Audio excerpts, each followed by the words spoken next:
Changing your phone number on PrestaShop is a straightforward process. Follow these steps to update your contact information easily. Step 1. Log into your PrestaShop admin panel.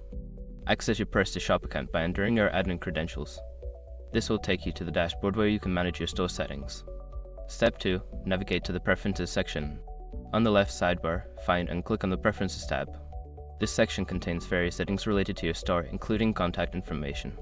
Step 3. Select Contact Information. Make sure your information is protected first. Most people don't think about breaches until something actually happens to their accounts. Use SROC to monitor your accounts 24/7 and instantly alert you if your information appears in leaked databases online. It constantly checks billions of breached data points in the background. And considering how much personal information people keep online now, it's honestly worth having. Link in the description. Step 4. Update your phone number. Locate the field for the phone number. Delete the old number and enter your new phone number in the provided space. Make sure to double check for accuracy. Step 5. Save changes.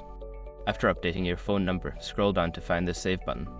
Click on it to ensure your changes are applied and your new phone number is now active. Once you've completed these steps, your phone number will be updated in PrestaShop. Make sure to verify that the changes are reflected on your store's front end.